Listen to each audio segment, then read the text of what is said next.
started. This will be a much more casual conversation than a presentation, but I am looking forward to hearing what you're all doing with AI. It is AI Literacy Day, so I figured the definition, uh, what is AI literacy, is a great place to begin. Some of this may be redundant for some of you, so I apologize. But I feel like once we get past the basics and we can get into the fun stuff that we were talking about in the breakout rooms the other day, or just some of the things that you have going on with AI, even some specific questions that you might have. I think today is a great day to take a nice, calm approach and just have some fun. So happy AI Day, everyone! And if I can just get started here, let me define AI literacy as the knowledge, skills, and attitudes associated with, let me minimize myself here, associated with artificial intelligence work, with how it works, including its principles, concepts, applications, as well as how to use it, such as its limitations, implications, and ethical considerations. So some of the stuff that we've talked about, the idea that it doesn't really do everything that people think it does. At the same time, it does more than people assume that it does. Really, it does what you like for it to do, and prompting becomes very important. So some general principles. I'll start with some slides, and then if I see any hands, or Laura, you can stop me at any point if there are questions or comments. After the main like 4 or 5 slides, there's really just some suggestions for how to introduce AI literacy into your classroom situation or your professional situation, and then we can just sort of talk. So ubiquitous presence is sort of the big idea here. It's becoming increasingly integrated into our daily lives. Um, all these devices now have it, from your phone applications to your Google Documents to your word processors to presentation tools. I like to point out that this presentation was created with Gamma.app, which is an AI powered tool. So I use that to make the presentation, and then I sort of add in some specific elements that I want, or reorganize, right, revise. But the main presentation itself is AI powered. Sorry, let me hide the control panel. There we go. Okay. Also, the idea that we have to have informed decision making. I think all of us have been clear about that as we've conversed more and more. AI literacy empowers individuals to critically evaluate AI-driven systems, understand their limitations, and make informed choices. So the informed choices is really where I want to dwell our conversation, and I want to really, really focus on how do we use this new understanding to then empower ourselves in some way. Of course, there are ethical concerns, so developing AI literacy becomes a new important thing to really focus on. Privacy, bias need to be considered, societal impact across the board. And so responsible development is going to be key. And one of the parts that is very often overlooked, but that needs to be discussed, is that there are career opportunities that are evolving because of AI. Some careers will be more AI powered. Some careers may be displaced entirely by AI. But now we're talking about a situation where we have to keep our students informed and on the cutting edge of these technologies. Fortunately, they rely very much on prompting our words, our communication, text to speech, speech to text, conversational usage. So here's a definition that I pulled from one of the resources that is provided down below in the presentation. It's what AI is and what it is not. And so this is a great starting point, right? AI is online and in-store shopping, right? It's already there. It's integrated with that, very much so. It's robotic tractors and precision agriculture. Precision is the key point there because of sensors and things that we already have in other tools. Warehouse fulfillment, credit card fraud protection. Those all use AI already. Insurance rates, when you get those invites to apply for a credit card of some kind, or a new insurance, that's all using AI to track your data and make sense of it and parse it. NASA images from space as far as they are composed. Text to speech, it happens when you talk to Siri even now. Foreign language translation, I'm sure you see Google make those translations live on the spot. And mapping and navigation are all great ways that AI is already in our lives. What it is not, and a very important caveat, is it's not alive. It's not AGI, the super, Skynet AI that's coming for all of us. It's not smarter than us. by any means, and it doesn't have the skills that we have that will still be essential long after we begin to integrate this. It's not a killer robot. It's not only for geniuses.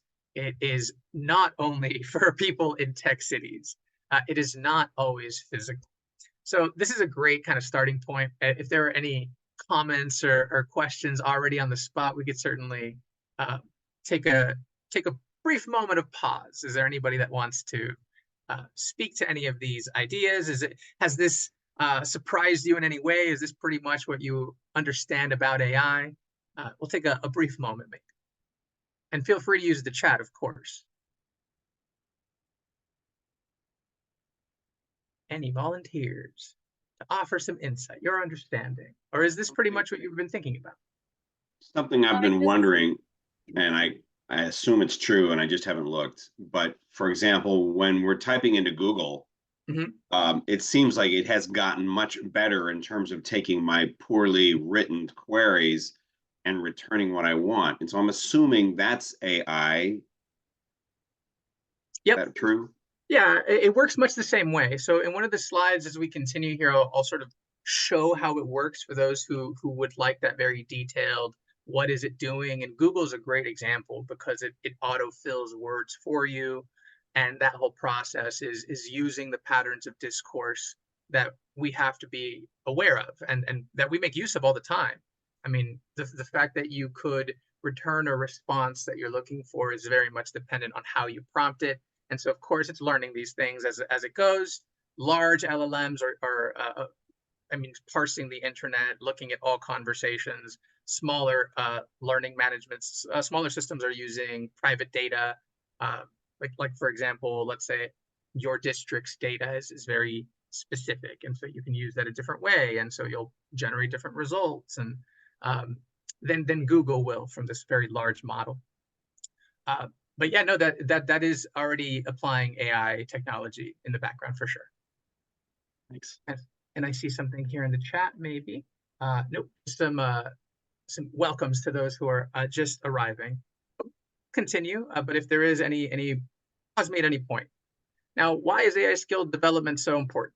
One of the key reasons is this chart right here that I found when I went to the ASU GSV Summit in 2023. So like we talked about yesterday, some of us, I was unable to attend in person for the 2024, but this chart remains the most important chart in 100 years. I mean, the title alone is telling. And for those of you that have not seen it, all I need to explain is that the amount of days that it took for Netflix to really hit its peak usage of this many individuals, I mean, ChatGPT just did it in about 5 days. It looks like one single day, but it was about 5 days time. So to reach that many users that fast is an incredible achievement. And it just shows that people were interested in this thing. Like, what is it? How does it work? How can I use it? And trying to make sense of, will it displace me was a big concern of my own when I first approached it. Like, wait a minute, what can this do that I can't do? Or what can it do better than me? And it turns out not much, not much better than what I can do without it. And so really using it in some capacity has just made me more productive. My work is more streamlined in some ways. But really, when you start to pay attention to what it can do and what you can get it to do for you, it's not capable of like magical stuff. That's got to be point number one. It's a tool that everybody can use. It's a tool that you can use by just speaking to the bot. People might assume that there's specific ways to prompt it, but I say if you just dial it back to a conversation, what would you like from it? What would you like for it to do? That's a great starting point. So this is the most important chart in 100 years. I suppose if there's another one that like a new emerging tech that comes out that is much more widely accepted than this, we'll have another chart. But for now, ChatGPT is it, and every other learning management, every other Perplexity, every other tool, even the image creators, they're all leveraging in some way, shape, or form this LLM technology, this base ChatGPT model. I'm sure you've seen that.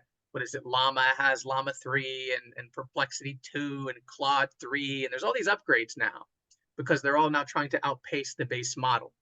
But what it tells you is that they all work fundamentally the same, and then you're adding a few more perks, a few more qualifiers, a few more constraints to the outputs. So keep going here into the AI in the workplace, right? So, and we have to consider how AI is now integrated into the workplace, in all kinds of ways, all kinds of interesting ways. Intelligent tools for data management, smart assistants for predictive analysis, streamlining workflows, boosting productivity. These are all promises of AI. And I like to say that before you get to that streamlined process, you got to get a little bit of practice in and some time committed, and then you can sort of work your way into a more, okay, now I can streamline some processes because I have a workflow that includes AI. And this is something that will become more and more commonplace. It's transforming industries. It's augmenting our intelligence. I like this word, augment, because again, I don't think that it can do anything that we can't do without it, but it can certainly augment us and make us more capable. It will become an indispensable tool. I could say that now with confidence, just looking at the presentations that I've been giving.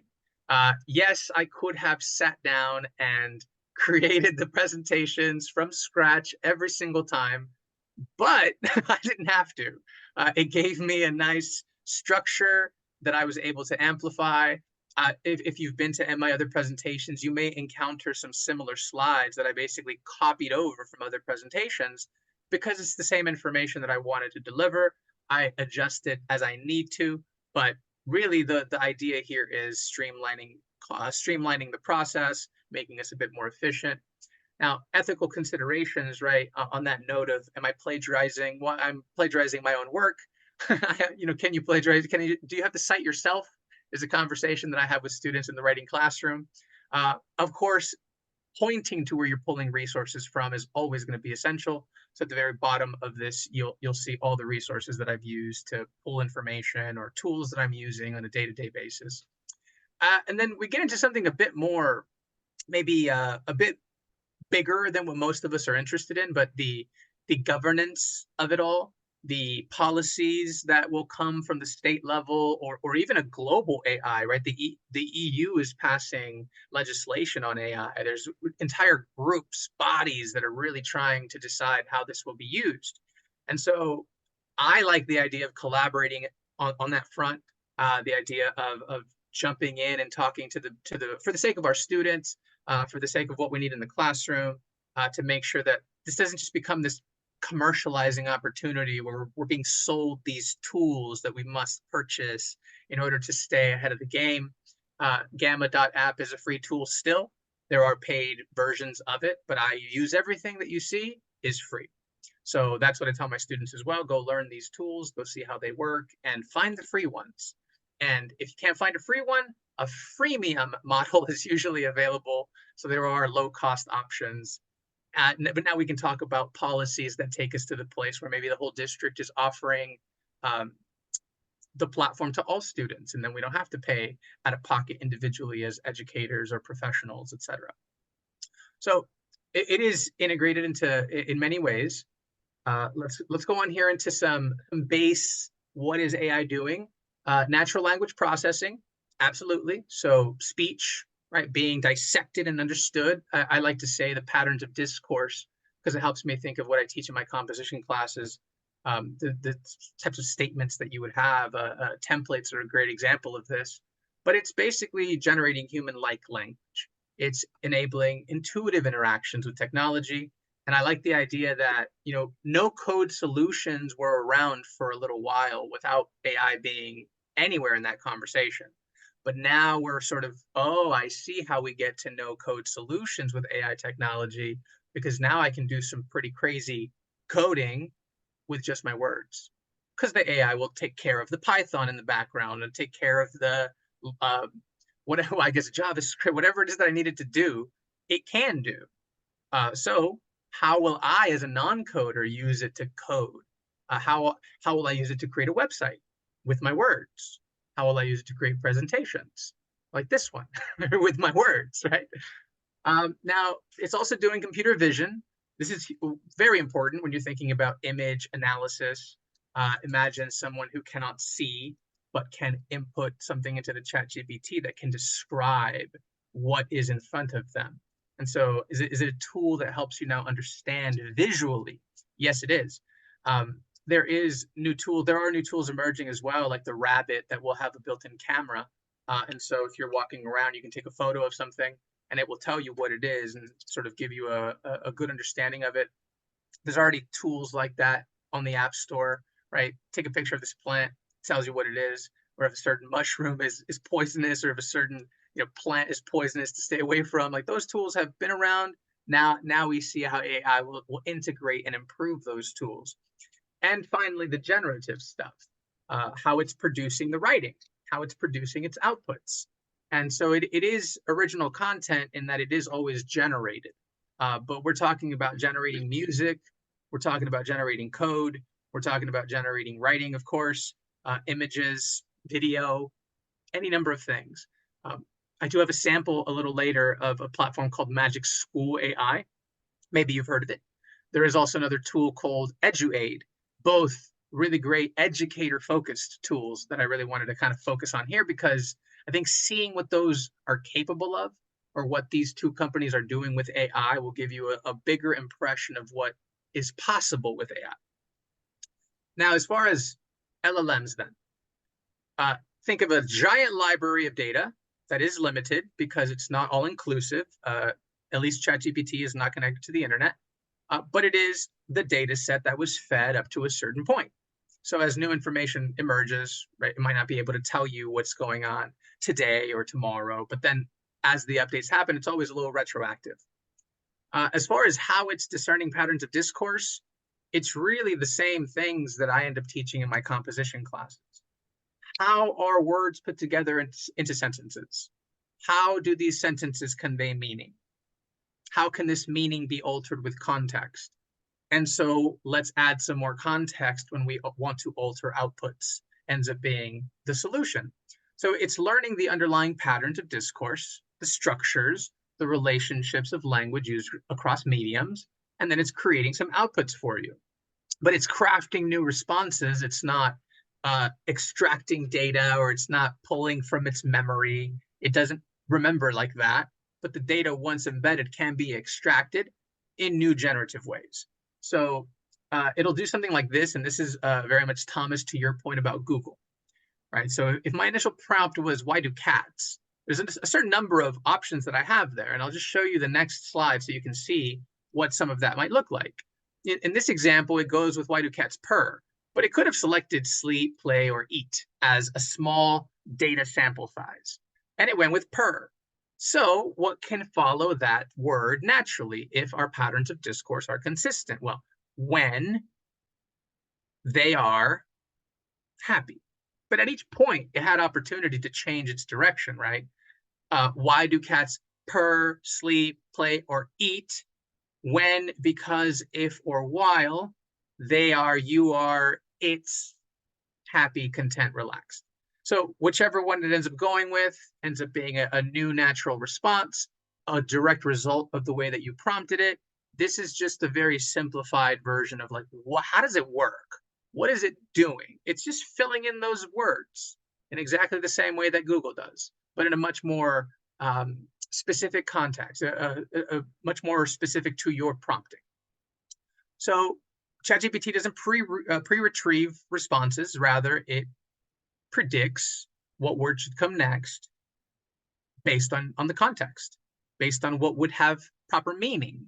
And so I haven't found, maybe this is a good moment to ask some of you based on your outputs, but I haven't found anything too nonsensical as far as an output returned to me, even when I've asked for nonsensical things or when I've input information that is grammatically incorrect, completely just jumbled, chaotic thought. It finds a way of sort of organizing it and just being very clear and direct.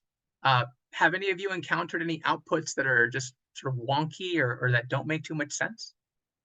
I do want to say it hallucinates, but like that's like not, but it will do it in a grammatically or like, in a fluid sounding way. So I'll just Indeed.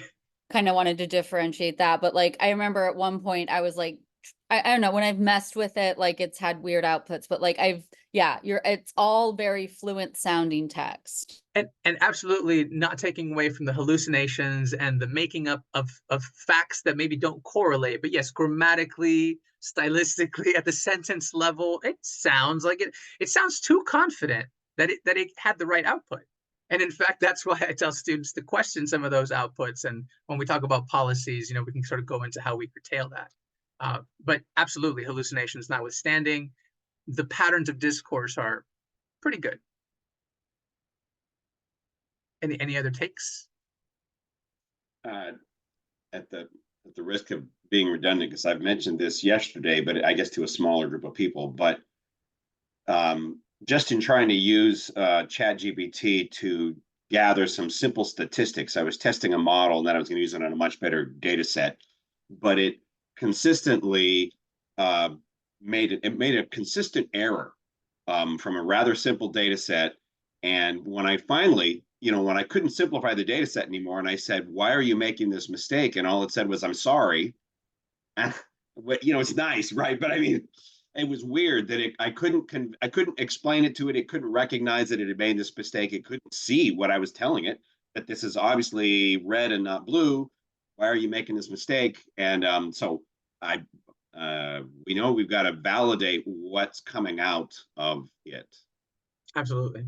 And yeah, that just made me think, like, at the end of the day, it's a language model, and like some of like the logic and stuff, it's not like it used to be, like, and I'm mad that they like fixed it or what, but like I used to ask like regularly, like, what weighs more, 1 pound of lead or 2 pounds of feathers? And it would say, oh, they weigh the same. And you may be, what? That's so easy. But like if you think about, well, what's in its data set? There's not asking what weighs more, 1 pound or 2 pounds. It's always those like 1 pound of feather and 1 pound of steel that, like, and I'm mad that they fixed it, because I thought that was such a good like illustration of like some of its limitations. It's looking at what it has, and no one has. Yeah. So sorry, I'm just repeating myself, but like, no, maybe some great. of the thing that you're bumping up against. Yeah, great point. And the fact that they can patch it and that they can improve it based on newer inputs as they keep updating it. And as we discern these little errors, right, that it can create these little mishaps, like Thomas was saying, confusing the two outputs specifically. Absolutely. So again, realizing that we can't relegate everything to it is essential. So then we're not so afraid of what it can or cannot do. Rather, what do I want to do with it, understanding that these outputs will be flawed, or it can't quite do this yet. So let's not have it do that. Let's have it do those very simple tasks that we can rely on it doing, well. So prompting itself, to point you to a definition of what that would look like, it's the process of interacting with the bot, like ChatGPT, any of the ones that you can, go and find, Claude, Perplexity, any of those, Gemini. Right, and providing specific instructions or questions in natural language to receive coherent and contextually relevant responses. Very simplified definition, but here is something that you can take a look at afterwards. I've shown this in all the presentations, so I won't spend too much time on it here. But what would a simple input output look like? What would a more complex input output look like? Instead of doing something like this, I'd rather pop up the ChatGPT in front of you now, and we can maybe play around a bit once we get past the slides. Here's a more complex sort of back and forth that I had with the bot, and I showed you my interactions directly so that you can take a look. I went from, hey, what's the capital of Paris, to, can you please create an entire lesson plan, to, hey, you know what, let's create an assignment activity that can help our students proofread their work but not have it rewritten. So that whole process is mapped there for you. But prompting then becomes the way that you interact with it. And so this is the thing that we really want to promote in AI Literacy Day. It's, okay, so there is a base literacy here. There is a base understanding that I have to have. There is a way to speak to it with specific context and cues that I need to be aware of. I need to give it the role play ability. I need to think through a role play mindset. I need to give it an attitude and a character almost. Hey, tell me this in the voice of Thomas. Right? Tell me this in the voice of Amanda. Tell me this in the voice of, and depending on if it has those inputs, it will be able to do that. One of the things that I've been doing recently is, I've written some reports and I had to write a new one. So I'll take my old report feed it into the bot, tell it, write my new report in the same style as this old one. And it does a great job of sounding like me, at least the specific stylistic voice that I try to put into my writing as someone who likes to think rhetorically and frame certain sentences a certain way. I worked actively at developing my voice on the page, and now it turns out it can emulate it, but it does rely on my inputs, and it does rely on me telling it to sound like me. Um, Certainly, I could tell it to simplify and to alter the voice and do it in the voice of Snoop Dogg, for example, is a great example of how you can have it do something very academic with a very non-academic voice, etc. So these little examples of how you can prompt are what start to make the technology a bit more fun and less scary. Although, again, good understanding of what it's doing is important. Can you use it for more than just words? Of course, you can use it to generate artworks. You can use it to generate video at this point. You can use it to visualize some of your data. All of these have more items inside that show you some of the stuff that I've created with it, just to play around, just to see what I can do. This is my Twitter PFP, so I am actively using this image here. There's video tools that are coming out like Sora AI that take us to a place now of new ethical concerns with deep fakes and this idea that you could use the technology to completely fake a situation. I mean, look at how just very clearly you can differentiate those airplane papers from the leaves in the background, the level of detail that it's capable of now, as opposed to those of us who were working with the 2 model or 2.5 or 3.0. I mean, it's just improved drastically. And it's only going to get better. This is the worst that the tech is going to be. It's just going to improve. Now, you can also visualize data. I like to show this particular example because it's a giant data set that was visualized for neurogenesis healing. So looking at this thing is supposed to do something for you. It's an artistic piece. And I like to say, listen, it's just a new art style, a new form of artwork, AI data sculptures. And it's not the only one, right? There's other people now doing new artworks with AI, and it puts us into these new conversations of how we can use these tools. So you can unlock your artistic potential.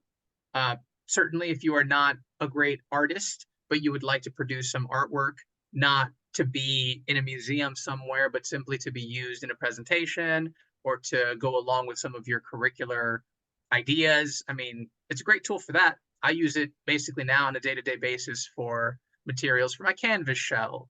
Or, hey, I need an image even for this presentation. You'll see some as we go. Every image that you see in here, I either created using Ideogram or Midjourney AI. It did give me some, for full transparency, it did give me some, Gamma gave me some images that I didn't like. They were weird. The faces were all skewed. It still has issues with some of the outputs. So I just created new ones and I inserted them myself. So again, a little more work, but very doable work. Now, moving on to this idea of responsible practice. And I think this is where I like to dwell on the transparency more than anything. How transparently are you speaking to your students about your own usage of this tech or your own interest in it, your own awareness of it? They need to know that it's here, and some of them don't. A lot of the times we get this misunderstanding or this impression that students are just coming in as AI experts. And I've even shown a statistic myself that about 25% of faculty are using it to 50% of students. I think that statistic's a bit skewed as far as students are trying it out because they want to streamline the work. They want to find something that shortens the workload for them. But if they don't understand that the outputs are flawed and that those of us that can start to recognize the patterns of discourse of AI, we're going to catch you every time. Now, ChatGPT notwithstanding, the fact that ChatGPT 0, notwithstanding the fact that there are tools like Turnitin.com, plagiarism tools that attempt to capture AI, I mean, those are more flawed than even just the instructor who has spent a lot of time reviewing their students' writing and who understands their students' voice. That's been my impression across all of the many conversations that I've had at all the different campuses that I've been to at this point. Teachers who tell me, they think I can't tell, but I can tell. And I'm like, that's because they don't understand yet how to adjust it. They don't understand yet that they have to revise their input, output, submit. Well, that's plagiarism, right? That's not the way to use it. Instead, can we show them how to work from what they're given? I sat down with some students just yesterday. We did some AI outlines. They were feeling stuck. I sat them down. We went through our entire outlining process. A week later, they still hadn't produced an outline. They were stuck. So I said, let's try something. Give me your subject. We're going to create an outline using AI. Now, before we created the outline using AI, I told them it's going to give you this, this, then this, and then this. And they said, okay, let's see it. And it basically did that because it was a comparative analysis paper where they had to introduce subject one, introduce subject two, analyze, and then conclude. So when they gave the prompt for give me an outline for a comparative analysis paper that compares Blake Shelton to Shakira, it was a pop music analysis. It basically did that. Introduction to music, introduction to Blake Shelton, introduction to Shakira, analysis of genre, analysis of artist, analysis of overall reception of their music, conclusion. So I basically showed them, look, at the end of the day, you can sit here and create this outline yourself once you've understood what the quote unquote constitutive elements of a comparative analysis are. They don't change. We can add complexity. You can add more information, but they're the same all the time. There's specific steps you have to take. So seeing that the AI gave them that output, and then we ran another one and gave another one with the same exact structure, and then we created another one and it turns out it was the same exact structure, they were like, oh, so an outline for a comparative analysis will always look the same. Yes. Now you can go point by point or block by block. That's about the only difference you can really throw in there. Everything else is consistent. Never mind argumentation, which works the same way, and a narrative story, which also has constitutive elements, or a report, or a scientific report, or a project analysis, or they'll have very specific patterns of discourse that can be emulated then. Okay, and then we can work from there. Now, privacy and security are big as well. Obviously, we've talked about this in many ways. I just like to tell the students and educators, don't throw in information that is personal, private, student work directly, change names, alter data, avoid that if possible. Have students do it on their own if they want to, but give them this understanding that any personal details can be not memorized, I don't want to say that, but thrown into the data set. And so someone asking for specific elements can extract those. So I'd say this is a baseline for AI literacy then, an understanding that this is something we have to consider. It's the reason that I've been so hesitant to throw in my selfie so I can do, some cool versions of myself with AI. I don't know if you've seen those tools, but there's people who threw in their selfie and are now generating pictures of me as a superhero, pictures of me in this context or that one. And I just don't want it to have my face. So I'm instead made an AI version of me that was, Hispanic, glasses, beard. That was enough for it to sort of get to something that looked like me. So they need to be explained to students that there are responsible ways of using the tools. It needs to be explained to our colleagues, our administrators, our counselors. They all should be aware that these tools are limited, but effective and useful, but limited. So call to action before we go into those few ways to integrate it. And at this point, I really want to talk about what you guys have been doing and how we can really have some fun with AI on Literacy Day. As we navigate the ever-evolving landscape, it's crucial to cultivate AI literacy and empower individuals to harness and transform the potential of these technologies responsibly. I wholeheartedly believe that if we focus on these key essential things, then we'll have fun with the technology. And I can't tell you how inviting that is for my students. If I can have them having fun in the classroom, they want to show up more. If I can have them having fun in the classroom and they're actually invested in what we're doing because they see that it has something to do with the world outside the classroom and the careers of tomorrow, not even tomorrow, the careers of today that are already very demanding of this AI understanding, then they're going to be more excited. Often, when they don't want to be in class, I have found it's because they're disconnected from the subject and they don't see how it actually will help them in some way outside the classroom. So, if we can really emphasize that, I think we'll be in a good place. Now, some suggestions then for how we encourage students to use AI literacy skills, how they can master them, general suggestions. I'll pause at each one and maybe we can have a few minutes of discussion, just because it is a limited presentation, right? And for 12:45 is when we're done here. We don't even have that much time left, right? So, number one, integrate AI topics into the curriculum. Absolutely. One of the first things that I did, and I was a little cautious to do it, but I like to be a problem posing individual, was the day ChatGPT launched, I took it into the classroom. I grabbed my prompt, I fed it to the machine, my students saw it create a response to my prompt, a narrative response, and they were like, what is this? And why are you showing us this? I said, because we have to talk about it, because this is a new technology that is simply interesting. Had you, or Hmm? Oh, do you mind if I ask, could you show them like GPT-3?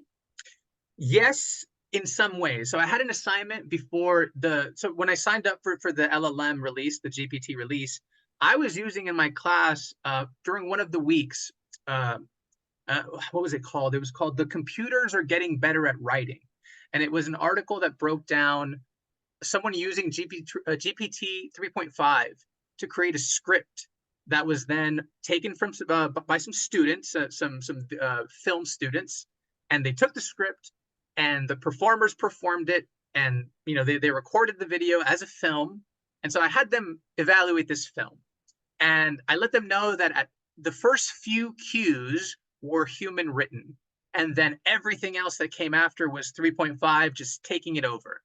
And at that point, it was nonsensical. Like if you go back and watch that video, "The Computers Are Getting Better at Writing" is the title of the article. Maybe I'll link it here at the bottom of the presentation, but it's available on the internet. But this video produces some content that is just weird. It's weird in the same way when you see six fingers or these very long fingers just give you this very weird sense of what is this, right? That's how that one was. And so my students had fun sort of poking fun at it, like, this is good writing, like this is what AI is capable of. This is not very good. And I said, but this is drastically better because look at the title of the article. This is impressive to the people who have been working with it for a long time.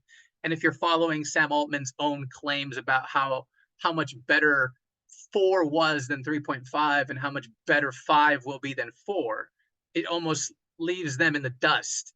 And so knowing that, working with that article, working with that video, I gave them the AI index from 2023.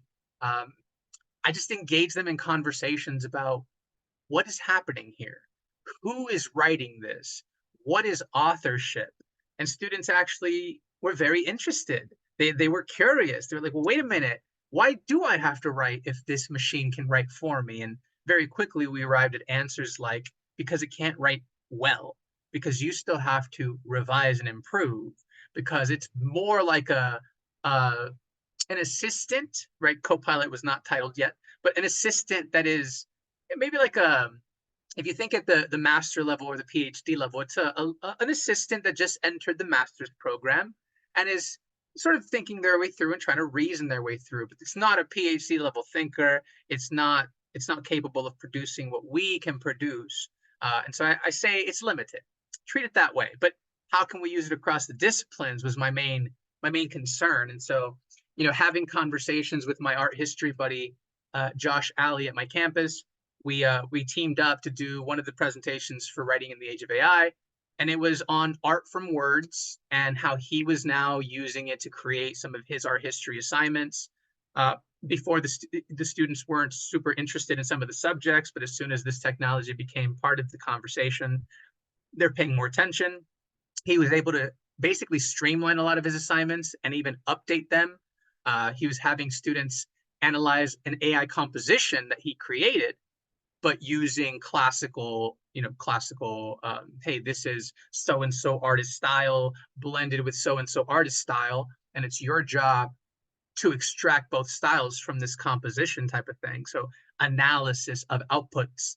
And they were just having fun with it. So that was one way that we could use it across the curriculum beyond the English classroom into an art history setting. History, of course, opens up many other possibilities. There are diverse ways that we can use it. And so my simple point is integrate it somehow, even into a single unit of your course content, so that you can begin this conversation with your students. This is in the absence of an AI policy or something like that that lets them know that you know about it.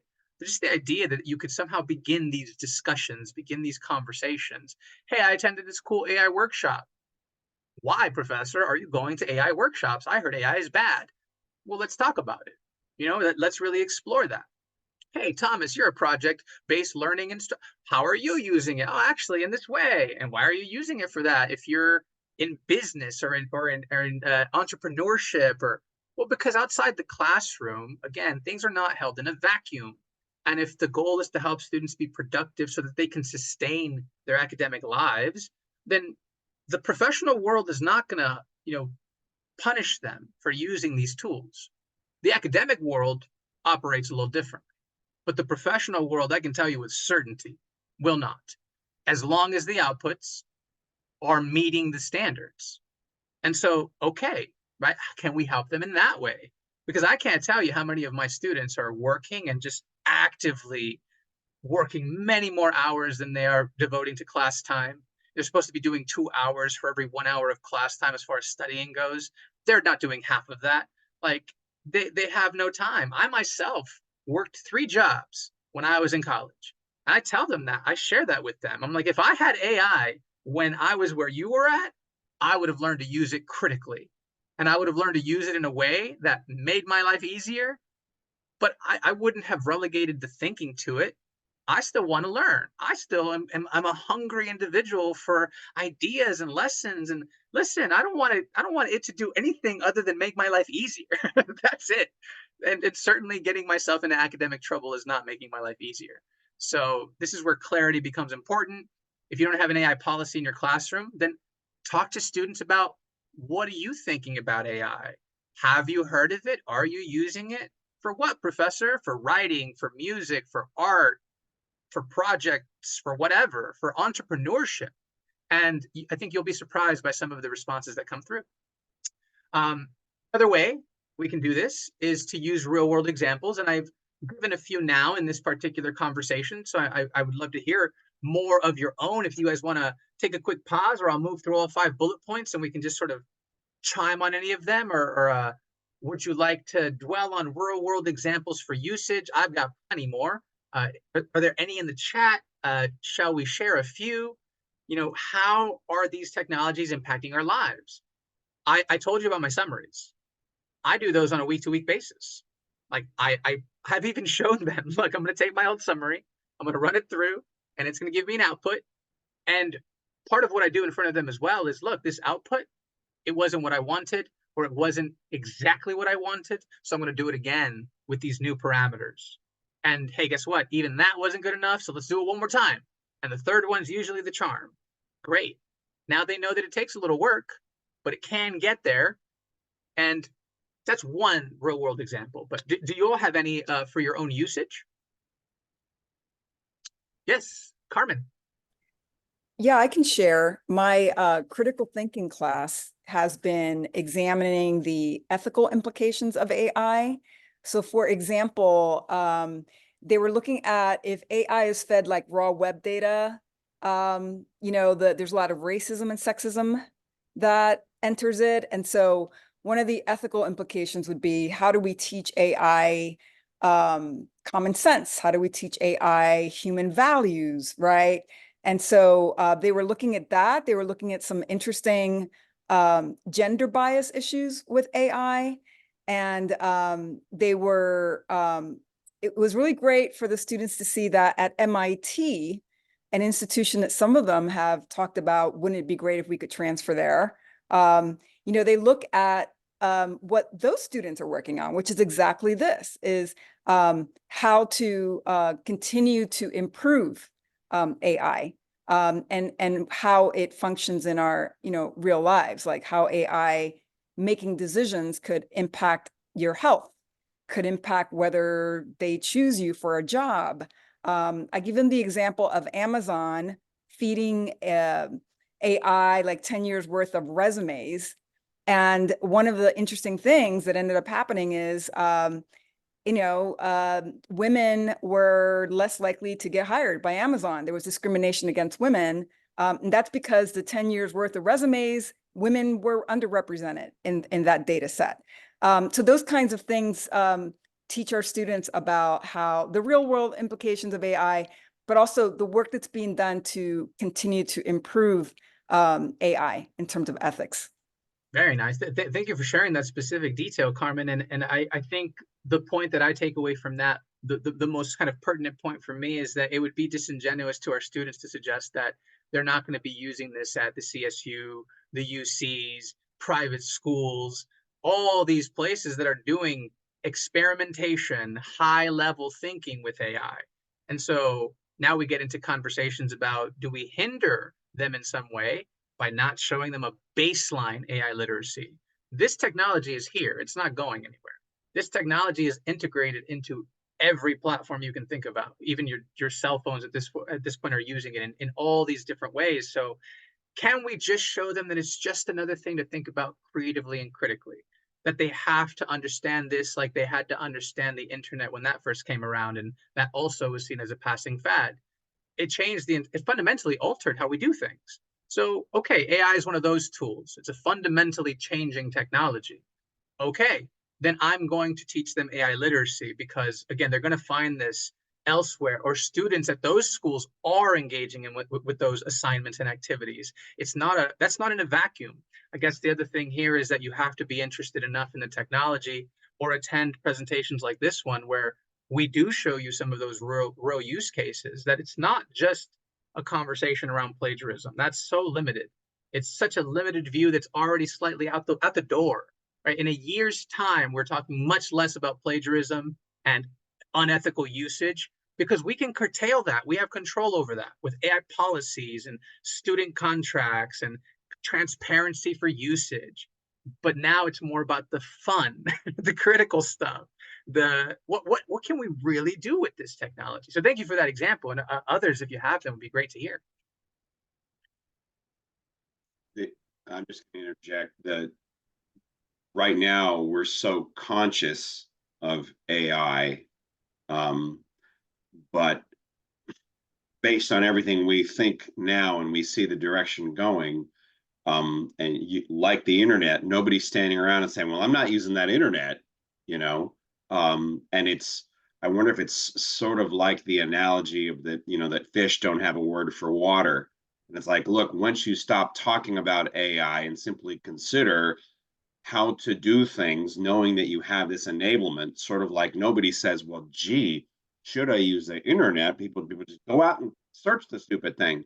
And so I think maybe that perhaps will be a tipping point where it is no longer a thing. It is no longer, because as you're saying, if it is so woven into virtually every piece of technology we're using, then we need to, if that's true and if it's reasonable, then we need to get over this fear or reluctance or sense of separation between when we're using and when we're not, realizing that no, learn how to leverage this capacity of whatever you're doing because it's there.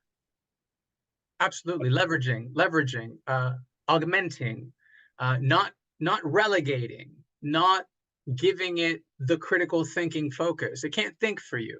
That's not its role. To understand when and where you should, and that there are many more cases where you should not, that is AI literacy too. It's an understanding that it won't replace the creative mind, the human thinker. We should humanize this technology and showing its limitations, because then we can say, that's not even the best tool to do this anymore. I could really just go Google search something instead of asking the AI bot. But how many people aren't using the AI bot, the chat LLMs, as a substitute for Google searches?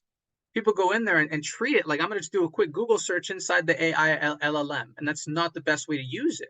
But they think that it is because that's how they've been trained to use Google. Well, yeah, but that's a search engine that completely displaced the way we used to search and do research. This is a different conversation. You have to give it parameters, context, definitions, steps, even do this, then that, then that, then that. If you develop a prompt that is this long as opposed to a single sentence, that longer prompt is better if you've been more specific. But again, it's just going away then from this Google internet literacy towards what it means to have this AI literacy. Now, absolutely great examples. I do see also some comments on the guardrails that have been put in place. Absolutely. They are working at making it better for us. Like things like Perplexity is more academic than ChatGPT. You can ask ChatGPT if that is true, and it will honestly admit its limitations, which I think is hilarious. Right? Like, analyze yourself against Perplexity and tell me which one is better. It's like, actually, Perplexity is better than me in these ways. I'm like, that's very honest of you to say. Thank you, ChatGPT. So understanding when and where we should use some of these tools is absolutely essential. How about encouraging experimentation and critical thinking with AI? That is one of my favorite things to do in general. Again, because it forces students to think for themselves about how and where to apply. What tools will be good for me to use and which ones will not be? What do you mean I can make an outline with a machine? What do you mean I can make some music with a machine? What do you mean I can produce an entire presentation with AI? And where will I use these tools? The idea of exploration for me has always been a big thing, even before AI was a thing. I've been decolonizing my classroom. I've, done culturally responsive pedagogy. I've done, graphic novels. I've done gamification. You name it. And I've been interested in it because I always wanted to have my students experiment, play around, think critically about all of these things that we talk about at this higher academic level. And so let's play with these tools. Like one of my favorite fictional teachers likes to say, let's take chances, make mistakes, and get messy. And then we can correct usage, and then we can suggest ethical boundaries, and then we can adapt as we go. But show them that these tools are out there. That I think is absolutely important to do. Now, also promote the AI ethics conversation. You have to have thoughtful discussions about the ethical implications. The idea that you can get in trouble because plagiarism is not a good thing. And input is submitting an output that you have not vetted. Listen, you're liable for those mistakes is one of my AI policies in the classroom because I want them double checking everything. I want them still thinking about these things. More than ever, the individual student voice is in focus in my classes because now I'm asking them, how can you use this for your day-to-day? Aside from what we're doing in here in the classroom, give me some creative approaches. Go spend 10 minutes brainstorming some usage. Go look at these companies that are applying AI to their base software, and then tell me how and why they've done that, right? What are the impacts, both positive and negative? How will this lead to job displacement? How will this create new jobs? Both conversations need to be had. And so placing them in those conversations is essential. I can tell you, I'll give you one example. I just had a conversation with a student just yesterday who told me that they want to go into marketing. And I said, what kind of marketing? They said, well, I like SEO marketing. And I said, you better learn some AI. And they said, what do you mean? Why? I'm like, people who do SEO marketing only are very easy to displace with AI because it can very much learn those patterns of discourse. It can very much pull those keywords that you want to emphasize. If you are now a marketer, welcome to the world of AI. You need it. How do I know this? I've got friends who work at places like iHeartRadio. I've got friends who work at big companies like Golden Boy Promotions. All of them, in some way, shape, or form, are starting to either use AI or they're being required to understand it, or their bosses are telling them, hey, do you know about it? And their now job applications include an understanding of it. It's just essential to tell them, look, let's think about it critically. And this includes, by the way, students who are adamantly against it, individuals who are adamantly against it, those voices also need to be included in the conversation, because the concerns that are brought up in those moments are great concerns to consider. They're the ones that we've had to think about to really take the conversation in this other direction. The fact that some people believe that AI again is the end all be all of education now is simply not true. But we have to engage in that conversation to show how that's not the case. So another way, fostering AI literacy through engagement. So we're doing workshops now, exploration clubs. I have students who have asked me, can we have an AI club on campus? And I said, you can start one and I will be glad to support you in that endeavor. But there are hubs at many campuses. Not every campus has one, but then think about how that creates a form of inequity for students who don't have access to those critical conversations.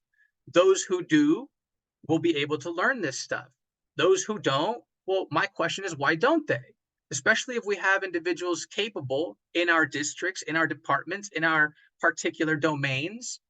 Do we have district support? We do. Here is some workshops from the district that are promoting AI literacy for us here at the SDCCD. And I've seen this across the board as I've worked with different states even looking at AI policies. So there is a lot of support, but there has to be interest in creating the hubs. And you don't get to that interest in creating the hubs if the whole conversation is focused on plagiarism and curtailing this technology in some way. So let's lean towards that other student-focused interest. Collaboration. I mentioned how I've collaborated with one of my art history buddies. That's just one collaboration that I wanted to really showcase. But now I'm thinking, hey, you know what, Thomas, you do some project-based learning. Let's talk about how we can do something where my students can work with yours in some capacity. And that was even happening in my classrooms again before AI, but now AI just streamlines that process for us, maybe. So how do we collaborate? I mean, I think this is essential. I think those of you that are here, I'm preaching to the choir because you're here. You're jumping into the conversation, but maybe you haven't thought about, well, let me reach out to this colleague and I want to see how we can work together in some way using AI technology. And interdisciplinary, all about that, right? So highlight AI careers. Research assistant, you need some AI. AI engineers, well, of course, you need to understand baseline AI. AI consultants, right? Talking about it to people who don't know about it. AI product managers. I mean, these are just new fields that are requiring this new understanding. And so the more we understand the limitations, the possibilities, the more we prepare our students to be those consultants of the future, those engineers of that future that's looming, right? We can somehow shape it, possibly for more ethical, sound, and creative usage. That at least would be my immediate goal. And finally, you can encourage personalized learning with AI. I tell my students all the time, look, I can't tell you how many times I've taken a complex topic, translated it to show my mother, who's mainly a Spanish speaker, and she likes to engage with these ideas that I talk about to others. She's like, what are you saying to these people when you go and you talk and you give these keynotes or these presentations? She wants to know. So I'm like, well, here's the presentation, the parts you don't understand, let's translate those. And my Spanish is good. It's not great because I was a Spanish speaker first, but I suffer from my Spanglish. And so I tend to make up words. She pokes fun at me all the time for that. I've done it my whole life. I make up Spanish words that don't actually exist. So I have AI now correct me. And it retains verb tense errors, or it can if you tell it to. So think about a situation where a student is very weak at grammatical, verb tense. Okay, have AI give you 100 examples with incorrect verb tense along with the correction and study it for yourself. Think about flipping the classroom in that sense. Students aren't all going to do those activities, but to have those on the spot available with the machine, that's great.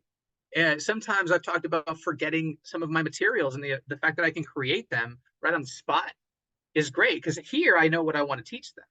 In my lessons, that I've done 100 times, a million times, I don't know how many times I've done them, I know what the process is that I want to put them through. But now I have this tool that can differentiate. Case in point, students were really struggling with warrants the other day. We were looking at claims, reasons, evidence, and warrants. And I had my 10 little examples that I always give. and students wanted more. So on the spot, we created like 20 more. I had them think their way through them. They walked out feeling a bit more confident that they understood how they worked. I did tell them then to go create some for themselves, and I have yet to see what the output for those will be. That's coming next week, so I'll let you all know how that goes. But having them then create materials for themselves. Hey, ChatGPT, give me some specific examples that will help me improve my use of colons, my use of semicolons, my use of em dashes, right? Very specific assignments that I still do in the classroom, but that, maybe a student is bored at home, doesn't want to hop on some video game or something to distract themselves, but wants to go onto the computer, create more examples for themselves, and just work at them. Could I give them handouts and stuff like that to work from? Of course. But then it feels like work for them. That's at least what they've told me. So if they're creating them for themselves and they're just, this is what I want, ChatGPT, give me some examples of this, and they take a little bit of autonomy and agency, for some maybe psychological reason, it's more effective. I won't go into that whole side of things because I couldn't tell you, but I am hearing these things from them and I'm seeing how they're using them. So have them translate, have them simplify those very complex prompts that sometimes we like to issue as rhetoricians, as philosophers, as sometimes we're throwing in technical jargon that is confusing. So simplify my prompt for me. Show it to the student. Elevate the prompt for me. Actually, I gave you a little simple one. Elevate it for me or translate it for me. In the most recent presentation that I gave at Mesa College with Mona, we created on the spot some grammatical mistakes in an English paragraph. And then we had it translated into Spanish. And we were happy to see that it retained the grammatical errors. And then one of the audience members said, can you do it in Arabic? And I said, well, let's try. So we ran it through, and immediately the first thing she said was, it retained the errors. Now, I couldn't read it, but she could. And she told me that it did. And so I was like, great, can you use this in your class to talk to your students about grammatical errors in Arabic? And she said, oh my God, yes. So that was a good example of how you can personalize the learning, how you can just use this tool in very small ways that are end up being or feeling a lot bigger. So essentially, that is the presentation. I'll show you some tools and resources here at the bottom that I've provided for you. They are an article here about misuse at the professional level. This is exactly what I tell my students not to do. But here are our CNN news reporters doing exactly what I tell my students not to do. If you want to learn some prompting, there is a guide here that teaches you essentially how to prompt anything. There is the working paper on MLA. It's a PDF file that came out in 2023. It was a giant report about the threats to the profession and the benefits to the profession from the viewpoint of generative LLMs, generative AI. OpenAI had their own resource that they put out that has some pretty good tools. There is this document here by, I believe it's Milner. Him and Ethan Malik, Malik and Malik produced this early document, like 2023, that had a lot of different prompts that were used with students to really engage them in critical thinking about AI, so that we could avoid these conversations of plagiarism and misusage and unethical usage, and really instead focus them in on, well, how can I then begin to use this in some way to improve my in-class experience? How can I treat it more like a calculator than the end-all be-all of my thinking by understanding its limitations, etc. And then there is the AI Guidance for Schools toolkit. This is an entire toolkit that has all the resources you would ever need as far as defining, introducing complex, prompting. They've got a little bit of everything. So check out that tool. It's there for your usage. And at this point, I would simply like to turn to an open conversation for the last maybe few minutes that we've got here. Some of us may have to head out because I know it's supposed to end at 35. Was it 45? We have a few minutes left, right? So yeah, if there's any thoughts, any questions, any comments, I'd love to expand the conversation a little bit. There have been some amazing comments and questions in the chat. Does anyone want to jump in with them? I mean, I'm happy to read them off too if you prefer. Yeah, either way. as long as we can address one or two of the real pertinent ones, the ones that maybe are causing some conflict or yeah.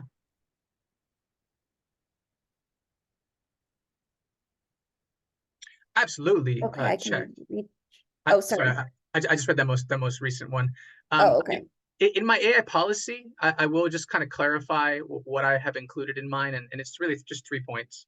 One is good prompting takes time. You're going to have to revise those inputs. So it's not about one quick input, done. No, it's about improving it and then try again, improve it, try again. It takes revision, which is something that I like to talk about in my classes in general. Point number two is you are responsible for any errors that are committed by the bot. So it is your job to double check and use it with things that you can double check elsewhere or that you already have answers to. So, for example, it would never fool me regarding anything about the rhetorical classical tradition, because that's what I love to study. So if it tells me that so and so philosopher said, XYZ, and I'm like, that's not true. Like I know that because I've studied it and I'm passionate about that understanding. I think it's best used in those ways. And so I tell them you are responsible for any errors or omissions. And the final point was much more important before we had new MLA, Chicago style, and APA citation strategies. Now there's methods for citation of ChatGPT and these other LLMs. I'll provide that resource down at the bottom as well. But before it was give me the inputs and give me the outputs. I want you to show me what you said to it, what it said to you, and then submit that as a works cited. So students, a lot of them decided not to use it because it was a little too much work. Those who did gave me the inputs and outputs, and I could easily note where their ideas came into the conversation. So just ways that we've adapted before we had more tools available to us. This is also an ongoing conversation. So at the state level, again, at the global level, there's a need for policies on AI and AGI and all of those things. So yeah, Cecily. Rodrigo, thanks for the presentation. One of the things, this is completely dependent on hardware. And can you share with us, when you're doing this in the classroom, what devices are your students using to practice in real time and space? Mm-hmm. And how does that work? And I'm just interested in how many students are in the class and how does that all work? Because that, I think, is a critical factor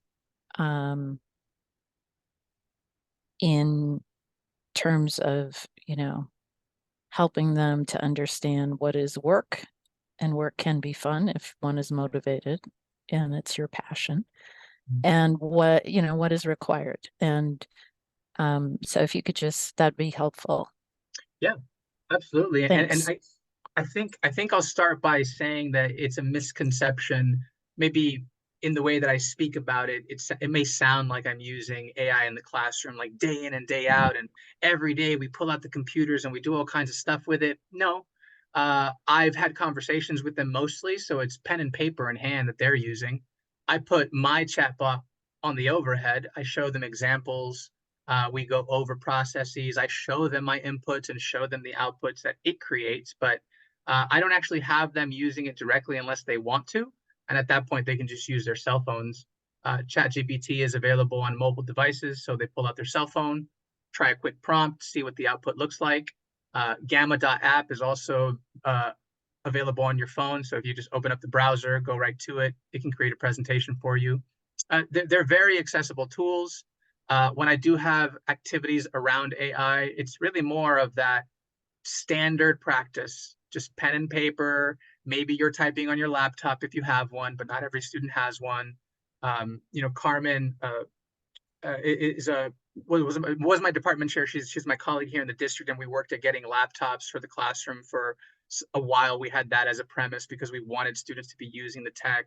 That didn't really work out for a number of reasons. Again, hardware being an issue. But no, it's use your phone, use your available technology, or watch me do it and understand what I'm doing with it. And you can do this on a computer at the library. You can do this on your phone if you want to. You can do it on very, very basic technology. No real complex tech required at all. And let me just clarify again that these conversations are happening in my classroom, but they're not always using the tech. We're looking at inputs and outputs and discussing. What do you think about this?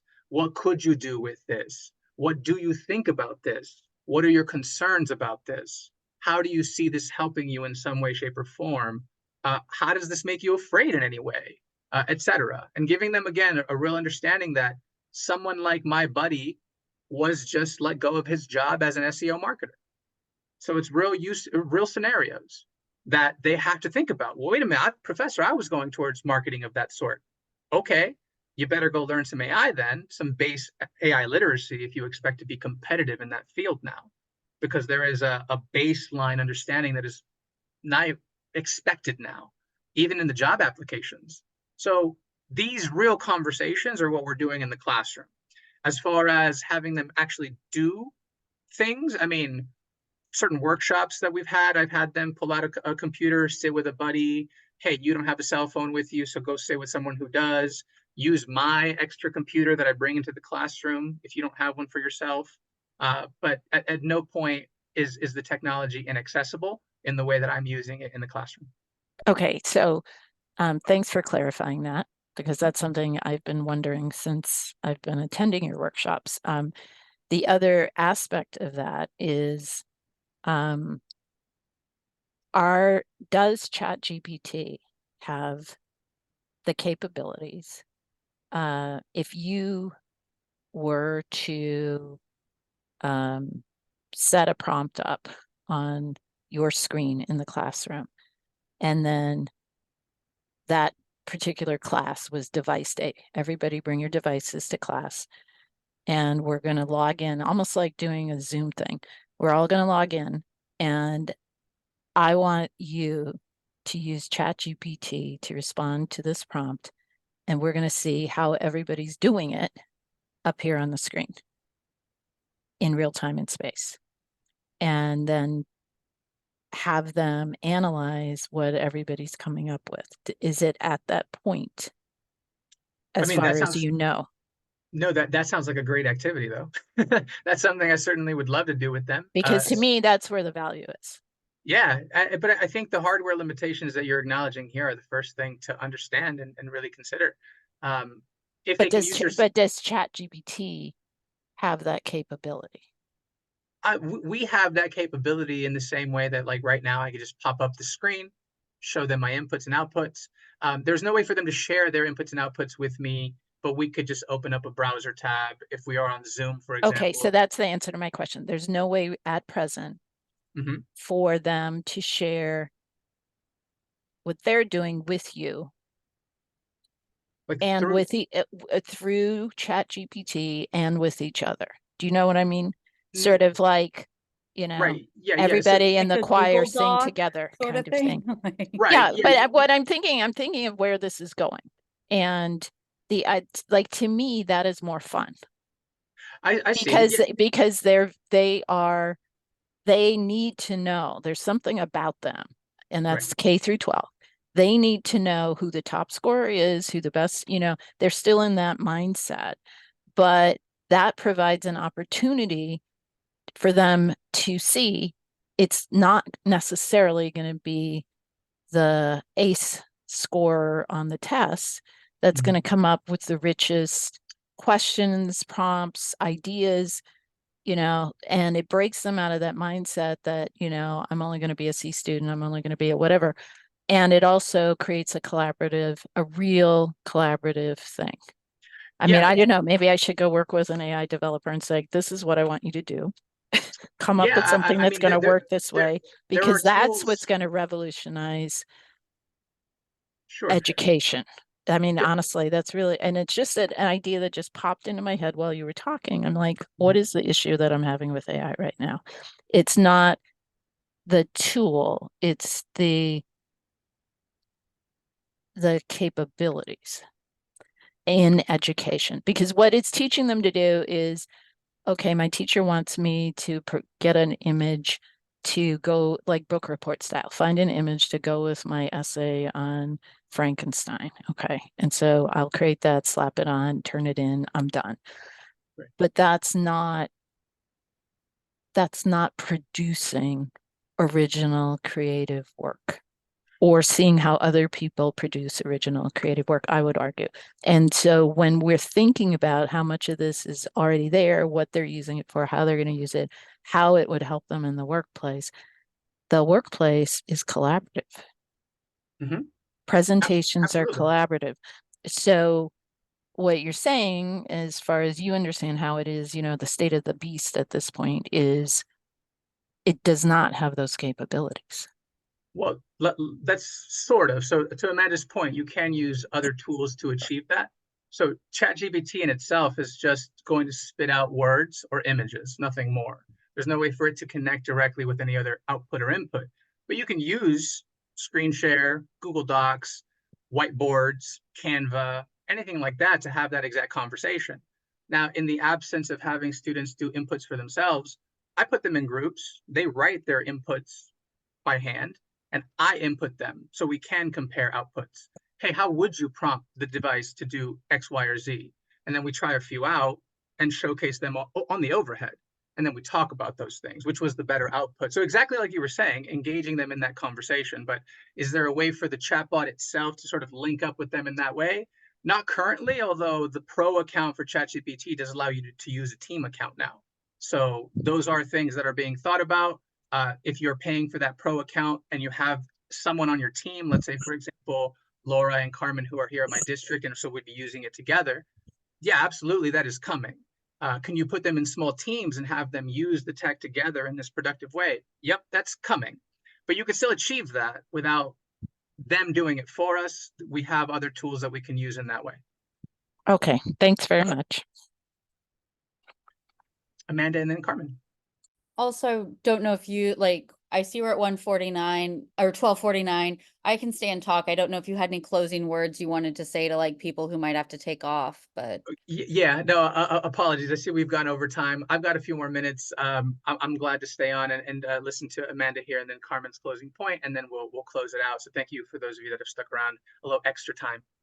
yeah, no, and I like Cicely's point because I think what she's getting at is this, and Cicely, you can correct me if I'm putting words in your mouth, but this idea of process over product. And I feel like what we're seeing is AI produces output, output, output. It produces so much product. And I love the idea of when educators were talking about yeah, we can help our students really learn to do these things. And there's not always, I think, the bandwidth for educators to do that, or to do that in a class. So if you have, I don't think that's as common at community colleges, but they're going to go to institutions where there's 500 person lecture halls. And there's not going to be a collaborative, or there's not going to be a professor collaborating with each student and guiding them along the process. And I think I'm also, I'm thinking about me and my colleagues, we're at CE teaching ESL. We're teaching some of our students how to use a mouse. And I'm just part of me is a little bit flummoxed that oh, wow, now we have one more thing for our students to have to learn. And I think there's a sense of it's an inevitable part of the job market, is something I want to try to resist, something I want to try and push against, and I want to try and question and disrupt, because I think there's a way of we're just keep bootstrapping ourselves for things that tech companies release that we don't have any say over. And I also I think I've heard things about it'll make us more productive. And I think, we'll get our work done faster and tell our work overlords, see oh, hey, oh, you can do more work. Cool. We'll increase your expectations. And sorry, it's a whole bunch of ideas, but these are all things that I'm not saying no AI, get rid of it, put it back in its box, because for one thing, that's impossible. But I also want us to be thinking about these things. Absolutely. And those concerns, let me tell you, are concerns that I've had myself. I've brought those to many presentations that I've just been a witness to. When I went to the ASG Summit last year, I walked in fully cautious, fully critical of what is this going to be? Is there going to be a way to curtail it? Is this really something we should be focusing on? Is it another passing fad? And I think we really have to differentiate between a passing fad and a fundamentally altering technology. I mean, I don't think students will be using mouses in the future. They'll be speaking to an AI bot that will do the searching for them. They'll be using their words to engage with the technology. So to your point, some of these technologies that we have been teaching about for the last few years, they're on the way out the window because AI will displace them. If you can speak to a computer with natural language, as opposed to dragging a mouse cursor to click on stuff. I mean, it's just about rethinking the way that we have used these technologies. The fact that your phone has all kinds of applications and you've learned to open app, open app, open app, use app, open app. But what if the apps could communicate with each other? Well, AI will fundamentally allow that to happen so that you don't have to open app, do thing in app. You can just have, hey, can you please tweet for me? Hey, can you please post this on IG? Can you research this idea for me? Can you? It's just going to be natural language that achieves these actions in the future. Of course, I'm sort of looking ahead at what's coming because of technologies like Rabbit IO and a few others that are large action models as opposed to large language models. So I think AI is here fundamentally to transform a lot of the things we've been doing, and to suggest to students that it's not that, that I think is going to hurt them more than help them. I don't think I said that. I wasn't saying that you did. Okay. Your questions are valid questions. Like I said, I've had myself, but it would be disingenuous for someone to suggest that this tool is not fundamentally going to alter things in a very, very drastic way. And so the more that they can learn the base literacy, just how do I understand this thing? What are its limitations? What are its possibilities? But then what are the opportunities that it will create? Those are the critical conversations that I'm suggesting that we have with our students and with each other and with our policymakers. No, I'm, you know, with my students learning their first words in English, we're still several steps away, but no, yeah, thank you. It can translate. I don't, well, like some of the languages like that my students speak, like Dari and Pashto, I don't know how good it is in those languages. And like, I can't, you know, we can ask the student, do you understand? And like, we can't check, like, cause it'll say, yep, I've translated that well. So I'm just, yeah, not sure. And like Amharic and like, I think I heard like Amharic was particularly bad. So it's, yeah. Carmen. Yeah, thank you. I'm late for another meeting, but I just wanted to share my experience with this quickly. So, you know, first of all, with the comments that were made about hardware and originality and creativity and those other, so this is what I've observed, that my students, first of all, I request the computer classrooms on campus for my class meetings when students will be using these tools. And so that is one way to make sure it's equitable, right? And my students are so much more engaged.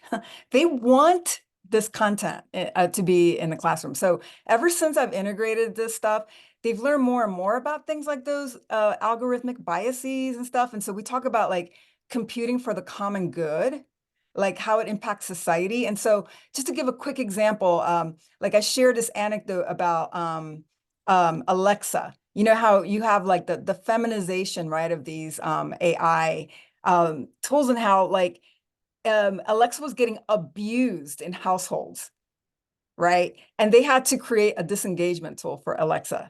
And they're just like, wow, you know, it's a mirror of what goes on in our society. It's a real world thing. And so when they work on this, they work individually, they work in pairs, they work in groups. It's very engaging, very creative, very collective. And, you know, and again, it's about how to use it responsibly, and how to cite it and those kinds of things. So I found a use for it in my classroom anyway, whether it's teaching critical thinking or writing, that seems to be working really well. So I just wanted to share that. And thank you, Rodrigo, for this presentation. And I've got to run. Thank you very much.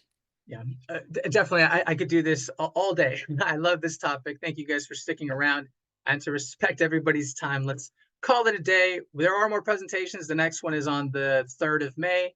We will be doing other workshops around the district. We now took one to Mesa College. We're taking another one to City College, and then CE as well. So it is a district-wide conversation. It's just getting started. And definitely all the concerns that you've mentioned will be on the menu here for conversation.